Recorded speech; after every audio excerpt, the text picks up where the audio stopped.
আসসালামু আলাইকুম। আপনারা সবাই কেমন আছেন? কল্পনা করুন তো আপনি একদিন স্বাভাবিকভাবে ঘুমিয়ে পড়লেন, কিন্তু যখন জেগে উঠলেন দেখলেন আপনার চারপাশে পৃথিবী সম্পূর্ণ বদলে গেছে।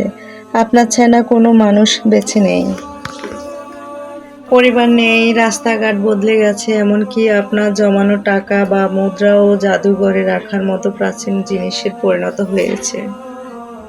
আপনি ভাবছেন মাত্র কয়েক ঘন্টা বা এক বেলা ঘুমিয়েছেন, কিন্তু বাস্তবে পেরিয়ে গেছে ৩০০ বছরেরও বেশি। অবিশ্বাস্য মনে হচ্ছে তো?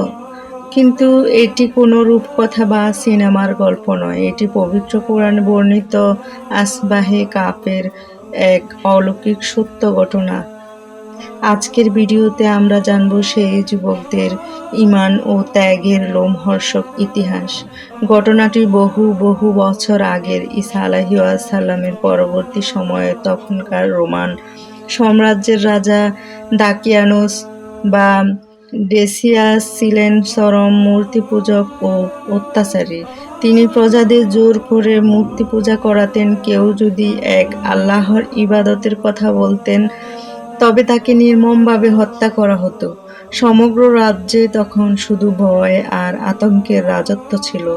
ঠিক সেই সময়ে রাজ পরিবারের বা উচ্চপদস্থ কিছু সম্ভ্রান্ত যুবক সত্যের সন্ধান পেলেন।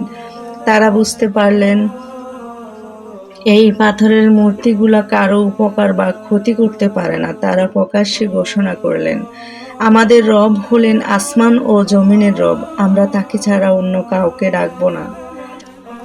নিশ্চিত মৃত্যুর হাত থেকে ঈমান রক্ষা করার জন্য তারা সব আরাম আয়েশ, প্রাসাদ ও পরিবার ছেড়ে রাতের অন্ধকারে একটি পাহাড়ি গুহায় গিয়ে আশ্রয় নিলেন। সাথে নিলেন তাদের বিশ্বস্ত একটি কুকুর।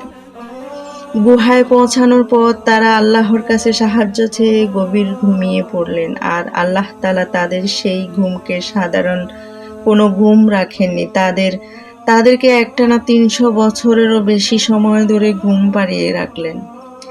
শুধু তাই নয়, গুহায় তাদের শরীর যাতে পচে না যায় সেজন্য আল্লাহ অলৌকিকভাবে সূর্যের আলোর গতি পরিবর্তন করে দিতেন এবং তাদের শরীরকে ডানে বামে পাশ করে দিতেন, যাতে রক্ত চলাচল স্বাভাবিক থাকে। অবশেষে ৩১০ বছর পর আল্লাহ তাদের ঘুম ভাঙালেন। যুবকদের মনে হলো তারা মাত্র কিছুক্ষণ আগে ঘুমিয়েছেন। ক্ষুধা লাগায় তাদের মধ্য থেকে একজনকে খাবার আনার জন্য শহরে পাঠানো হলো। শহরে গিয়ে সেই যুবক দেখলেন অবাক করা দৃশ্য। ৩০০ বছরের পুরনো মুদ্রা দেখে দোকানদার ও সাধারণ মানুষ অবাক হয়ে গেল, কারণ ততদিনে সেই অত্যাচারী রাজা ও মূর্তি পূজা হারিয়ে গেছে। পুরো শহর এখন একজন ঈমানদার রাজার অধীনে এক আল্লাহর ইবাদতে লিপ্ত। এই ঘটনা প্রমাণ করে যে মৃত্যুর পরে পুনরুত্থান বা কিয়ামত সত্য। আল্লাহ চাইলে যে কোনো অসম্ভবকে সম্ভব করতে পারেন। যারা আল্লাহর উপর ভরসা করে ঈমানের পথে অবিচল থাকে, আল্লাহ সবসময় তাদেরকে হেফাজত করেন। আসবাহে কাফের এই ইতিহাসটি আপনার কেমন লাগলো কমেন্ট করে আমাদের জানান। আজকের মতো এখানেই বিদায় নিচ্ছি। আল্লাহ হাফেজ।